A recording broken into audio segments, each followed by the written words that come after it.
আসসালামু আলাইকুম ওয়া রাহমাতুল্লাহি ওয়া বারাকাতুহু।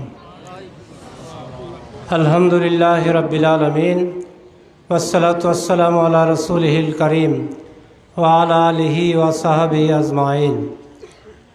শুকরিয়া আদায় করছি আল্লাহ রাব্বুল আলামিনের, যে আল্লাহ রাব্বুল আলামিনের অশেষ মেহেরবানিতে আজকে উদীয়মান স্বেচ্ছাসেবী সংগঠনের উদ্যোগে আয়োজিত দ্বিতীয় বার্ষিকী তাফসিরুল কোরআন মাহফিলে আসার জন্য সুযোগ করে দিয়েছেন। এই জন্য আল্লাহর দরবারে শুকরিয়া, আলহামদুলিল্লাহ। দরুদ ও সালাম বিশ্ব মানবতার মুক্তির দূত জনাবে মুহাম্মদুর রাসূলুল্লাহ সাল্লাল্লাহু আলাইহি ওয়াসাল্লামের প্রতি আজকে তাফসিরুল কোরআন মাহফিলের সম্মানিত প্রধান অতিথি আমার শ্রদ্ধেয় বড় ভাই জনাব ডিএম জিয়াউর রহমান জিয়া, এমপি পদপ্রার্থী, রাজশাহী ৪ বাগমারা।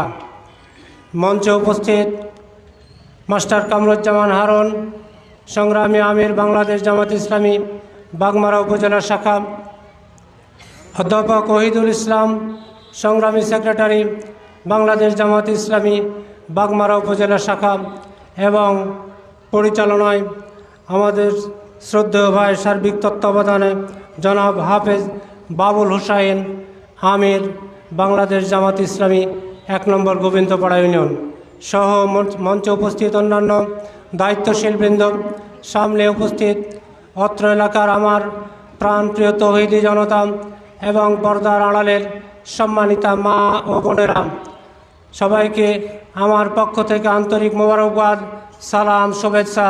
আসসালামু আলাইকুম ওয়া রাহমাতুল্লাহি ওয়া বারাকাতুহু। আসলে দীর্ঘক্ষণ আপনারা ওয়াজ শুনছেন, কোরআন হাদিসের আলোচনা শুনলেন। সব শেষে আশিকুর রহমান ভাই মুনাফিকের আলামত সম্পর্কে কথা বললেন। আসলে এই মুনাফিকটা হয় মুসলমানদের মধ্য থেকে, অন্য কোনো ধর্মের মধ্যে মুনাফিক থাকে না, থাকে হলো মুসলমানদের মধ্যে। আর এটা বেশি হয় এই ভোটের সময়, নির্বাচনের সময়। কথা কিন্তু সঠিক, কারণ আমি নিজে এইবার জীবনের প্রথম আপনাদের পাশে বিভিন্ন জায়গায় গিয়ে বুঝতে পারলাম কোনো মানুষ না বলেনি। এই না বলা মানে কি প্রত্যেকে কি হ্যাঁ? অবশ্যই নয়। আগের যুগে আমার বাবার সাথে যখন মাঠে কাজ করতাম, তখন আমার স্মৃতিপটে মনে পড়ে যে বাবার সাথে আমি ওই পেঁয়াজের জমি নিড়াচ্ছিলাম। ওই সময় এই ইউনিয়ন পরিষদের নির্বাচন হচ্ছিল। তো এক মেম্বার প্রার্থী এসে আব্বাকে বললেন যে চাচমিয়া, আমি তো মেম্বার প্রার্থী, আপনি দয়া করে আমাকে ভোটটা দিবেন। তা আমার আব্বা বললেন যে বাবা, আমি অমুককে কথা দিয়েছি, আমি যা আর কথা উল্টাতে পারবো না। এই কথা তৎকালীন যুগে আব্বার মুখ থেকে শুনেছি, এখন কোনো লোকের মুখ থেকে এই কথা শোনা যায় না। সন্তুষ্ট করে সবাই, আসলে আমরা মনে করি সবাইকে খুশি করব। নেভার। ভোট একটা আপনার আমানত, আল্লাহ প্রদত্ত একটা আমানত। এই আমানত আপনাকে সঠিক জায়গায় হকদারের হক পৌঁছে দিতে হবে। এটাই আল্লাহর নির্দেশনা, এটাই আল্লাহর নির্দেশ। কিন্তু আমরা না বোঝার কারণে সব পাত্রে হ্যাঁ বলি, সব পাত্রে আবার না বলি। তাই বিনয়ের সাথে আপনাদেরকে অনুরোধ করব, এই ভোট নামক এই সমর্থনের আমানতটা সঠিক জায়গায় প্রয়োগ করবেন। আসলে ইনশাল্লাহ আমরা বাংলাদেশ জামাত ইসলামী চাই কি, আমাদেরকে না বুঝে আপনারা অনেকেই না বোঝার কারণে বিভিন্ন ধরনের মন্তব্য করে থাকেন। আমাদের চাওয়াটা কি, এটাই আপনাদের একটু জানা দরকার। আমাদের লক্ষ্য উদ্দেশ্যটা কি?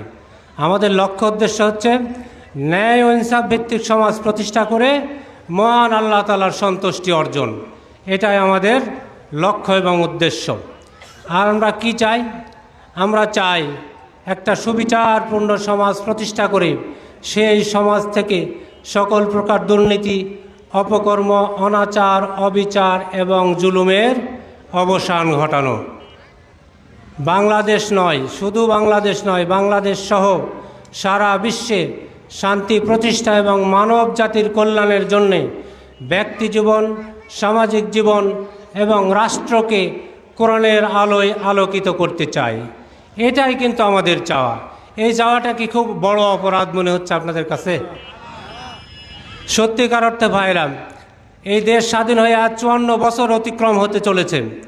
এই বাংলাদেশের সকল দল একবার না একবার ক্ষমতায় ছিলেন ও একাধিকবারও ক্ষমতায় ছিলেন। সবাই আমার আপনার এই জাতির ভাগ্যের পরিবর্তনের জন্য আপ্রাণ চেষ্টা করেছে, কিন্তু জাতির ভাগ্যের কি কোনো পরিবর্তন হয়েছে? আমি মনে করি জাতির ভাগ্যের কোনো পরিবর্তন হয়নি। জাতি না পাইছে সুবিচার, না পাইছে তাদের সঠিক মানে যে অধিকার ছিল সেই অধিকার। জাতি আজ অধিকার বঞ্চিত।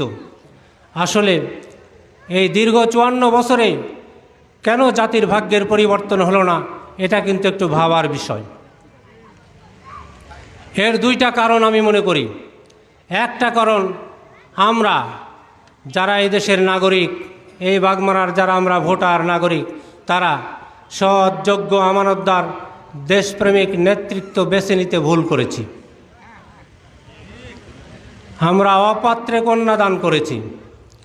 আর দ্বিতীয় কারণ হলো, আসলে আল্লাহর দেওয়া বিধান ব্যতি রেখে মানুষের মস্তিষ্ক থেকে তৈরি করা কোনো বিধানে জাতির উন্নয়ন হতে পারে না, মানব জাতির কল্যাণ হতে পারে না, মানব জাতির মুক্তি হতে পারে না। এই দুইটা কারণে আমার মনে হয় এই জাতির ভাগ্যের কোনো পরিবর্তন হয়নি। তাই আসুন সামনের দিনে এই জাতির ভাগ্যের পরিবর্তনের জন্য আমরা সৎ, যোগ্য, আল্লাহভীরু, আমানতদার, দেশপ্রেমিক নেতৃত্ব বেছে নিব। আসলে সত্যিকার অর্থে যদি আমরা, আল্লাহ যদি সে সুযোগ দেয় আর আমি যদি নির্বাচিত হতে পারি, আপনাদের সন্তান, আপনাদের ভাই হিসাবে এতটুকু বলবো, রাষ্ট্রের একটি টাকারও আমানতের খেয়ানত হবে না। বিগত 54 বছর আমরা লক্ষ্য করেছি এই দেশের সকল আমানতের খেয়ানত হয়েছে। এই যে ভাই বললেন, কথা যেটা হয় কাজ সেটা হয় না। কথা ও কাজের গরমিল আমাদের ব্যাপক। আমরা কথা দিতে কিন্তু কেউ কম করি না, কিন্তু বাস্তবতা ভিন্ন। আমি আল্লাহকে সাক্ষী রেখে আপনাদেরকে বলতে চাই, আর জীবনের কয়টা দিন বেঁচে আছি জানি না, যদি নির্বাচিত হই রাষ্ট্রের একটি টাকার আমানতের খেয়ানত হবে না। কোনো অবৈধ টাকা, কোনো অবৈধ জিনিস আমার এই শরীরে বিগত দিনে আমার জ্ঞাত অনুসারে ঢুকাই নাই এবং ঢুকাবো না ইনশাআল্লাহ। সম্মানিত ভাইরাম, এই রাষ্ট্রের যে সমস্ত বরাদ্দ আসবে সেগুলো পেতে আমি এবং আমার দলকে 1 টাকার ঘোষ দিতে হবে না। বিগত 54 বছর আমরা খেয়াল করেছি, বড়ই পরিতাপের বিষয়, একটা শিক্ষা প্রতিষ্ঠানে যদি একটা সরকারি বিল্ডিং বরাদ্দ নিতে যান, সেটারও অগ্রিম টাকা জমা দিয়ে লাইনে থাকতে হয়, তারপরেও তালিকা থেকে বাদ পড়ে না? এই বিল্ডিং পেতে কি টাকা দেওয়ার কথা ছিল? এটা তো সরকারি দেওয়া একটা অনুদান, এইটা তো এমনি এমনি অটোমেটিক্যালি পাওয়ার কথা ছিল। কিন্তু দুর্ভাগ্যজনক হলেও সত্য, 90% মুসলমানের দেশে টাকা ছাড়া একটা বরাদ্দ আপনারা পান না। এই জায়গা থেকে আমরা বেরিয়ে আসতে চাই। সম্মানিত ভাইরাম, আমার মা বোনদের, সম্মানিত মা বোনদের উদ্দেশ্যে দু একটা কথা বলতে চাই। আমাদের কানে এসেছে, বারবার আমরা শুনি, আমাদের বন্ধু প্রতিম সংগঠনের নেতারাও বলে থাকেন, যদি ইসলাম কায়েম হয়, জামাত ইসলামী যদি ক্ষমতায় আসে, আমার মা বোনদেরা নাকি ঘরের মধ্যে আবদ্ধ থাকবেন, আটকা পড়ে যাবেন, তারা আর বাইরে বেরোতে পারবে না, চাকরি করতে পারবে না, ব্যবসা বাণিজ্য করতে পারবে না। সেই সমস্ত সম্মানিত মা ও বোনদের উদ্দেশ্যে আমি বলতে চাই, আসুন তো একটাবার সেই রাসূল সাল্লাল্লাহু আলাইহি সাল্লামের যুগে আমরা একটু আলোকপাত করি। রাসূল সাল্লাল্লাহু আলাইহি সাল্লামের সহধর্মিণী আমাদের মা হযরতে খাদিজা রাদিয়াল্লাহু তাআলা আনহা সেই সময়ের আরব বিশ্বের সবচেয়ে সফল এবং ধনী ব্যবসায়ী ছিলেন কিনা? যদি রাসূল সাল্লাল্লাহু আলাইহি সাল্লামের সহধর্মিণী বড় ব্যবসায়ী হতে পারেন, আমার সহধর্মিণী ব্যবসায়ী হলে সমস্যা কোথায়? আসলে মেসেজটা ভুলভাবে আমাদেরকে আপনাদের কাছে উপস্থাপন করা হয়েছে। আমরা দ্ব্যর্থহীন ভাষায় বলতে চাই, আমার সম্মানিতা মা ও বোনেরা তাদের যোগ্যতা এবং মেধার ভিত্তিতে এই দেশে চাকরি করবেন, ব্যবসা করবেন, বাণিজ্য করবেন, কিন্তু আমরা বাংলাদেশ জামাত ইসলামী আপনাদের সেই কর্মস্থলটা যেন নিরাপদ এবং সম্মানের হয়, এটাই আমরা চাই। আজ আমার মা বোনেরা এই বাংলাদেশের কোথাও নিরাপদ নয়। সৌদি আরবে আমি হজে গিয়ে দেখেছি রাত 12টা, 1টা, 2টা, 3টা, 5টা যে কোনো সময় একজন ভদ্র মহিলা কাবাঘর তওয়াফ করার জন্য একা একাই চলে যান, কোনো মানুষ তার দিকে তাকায় না। কিন্তু বাংলাদেশ 90% মুসলমানের দেশে একটা কানের দুল নিয়ে আমার মেয়েরা সকালের স্কুলে যেতে পারে না। স্কুল থেকে নোটিশ দেওয়া হয় কানের কোনো অলংকার পরে, কোনো চেন পরে স্কুলে যেন আসা না হয়, কারণ চিন্তায় হয়। তারাও মুসলমান, আমরাও মুসলমান, কিন্তু পরিবর্তনটা, পার্থক্যটা কতটুকু একটু ভাবার বিষয়। আর আমার এই সন্তান তুলো যুব সমাজের উদ্দেশ্যে দু একটা কথা বলতে চাই। এই যুবকদের কর্মক্ষম সম্মানিত নাগরিক হিসাবে বাংলাদেশে গড়ে তুলতে চাই। সেজন্যই প্রতিটা ইউনিয়নে একটি করে কম্পিউটার এবং কারিগরি প্রশিক্ষণ ব্যবস্থা করে তাদেরকে সম্মানজনক কর্মক্ষম নাগরিক হিসাবে আমরা গড়ে তুলতে চাই। তারা বেকারত্বের বোঝা নিয়ে আর এই বাগমারায়, এই বাংলাদেশে থাকবে না ইনশাআল্লাহ। তাদের কর্মসংস্থানের ব্যবস্থা করা হবে। আর বাগমারা যেহেতু একটা বৃহৎ এলাকা, প্রত্যন্ত এলাকায় গিয়ে আমি দেখেছি এখনও অনেক রাস্তাঘাট, যোগাযোগ ব্যবস্থা চলাচলের অনুপযোগী। বাংলাদেশ, এই বাগমারা কোনো বৈষম্য নয়, সাম্যতার ভিত্তিতে বাংলাদেশে বাগমারার পশ্চিম প্রান্ত থেকে পূর্ব প্রান্ত পর্যন্ত, উত্তর থেকে দক্ষিণ প্রান্ত পর্যন্ত সুষম উন্নয়ন হবে। কোনো রকম বৈষম্যের শিকার হবেন না। সকল রাস্তাঘাট পাকাকরণের ব্যবস্থা করা হবে ইনশাআল্লাহ। আসলে আমরা জানি এই রাষ্ট্রের বরাদ্দ কিন্তু কম নয়, অনেক বরাদ্দ, কিন্তু বরাদ্দের কাজ হয় নাই। বিগত দিন আমরা খেয়াল করেছি 15 থেকে 20% টাকার কাজ হয়, বাকিগুলো পকেটে ওঠে। আমি আল্লাহকে সাক্ষী রেখে আপনাদেরকে কথা দিচ্ছি, আপনাদের সন্তান এবং ভাই হিসাবে, যে এই দেশে যদি 1 লক্ষ টাকার বরাদ্দ হয়, 1 লক্ষ টাকারই কাজ হবে, 1 টাকাও কারো পকেটে ঢুকবে না ইনশাআল্লাহ। সুতরাং এই বাগমারা সোনার বাগমারা হবে। বাগমারার কোনো রাস্তাঘাট চলাচলের অনুপযোগী থাকবে না ইনশাআল্লাহ। এই বাগমারা বৃহৎ একটা এলাকা, এখানে সকল ধর্মের লোকেরা বাস করেন। সনাতন ভাইদের উদ্দেশ্যে আমি বলতে চাই, আমাদেরকে আপনাদের কাছে ভুলভাবে উপস্থাপন করে, ভুল মেসেজ দিয়ে আপনাদেরকে ভয় ভীতি দেখানো হয়। জামাত ইসলামী ক্ষমতায় আসলে আপনারা নাকি এদেশে থাকতেই পারবেন না, ভারতে চলে যাবেন। আপনাদেরকে দ্ব্যর্থহীন ভাষায় একটু ঘোষণা করতে চাই, একটাবার লক্ষ্য করে দেখুন, সেই ডাকসু, জাকসু, রাকসু এবং চাকসুতে আপনাদেরও কিন্তু প্রতিনিধি আছে। আমরা বলতে চাই এটাই, ধর্ম নয়, আপনারা আপনার ধর্ম স্বাধীনভাবে পালন করবেন, সেটার নিরাপত্তা দেওয়ার দায়িত্ব এই রাষ্ট্রের। আপনারা সংখ্যালঘু নয়, আপনারা আমাদের আমানত। ইসলাম ধর্ম সেটাই বলে।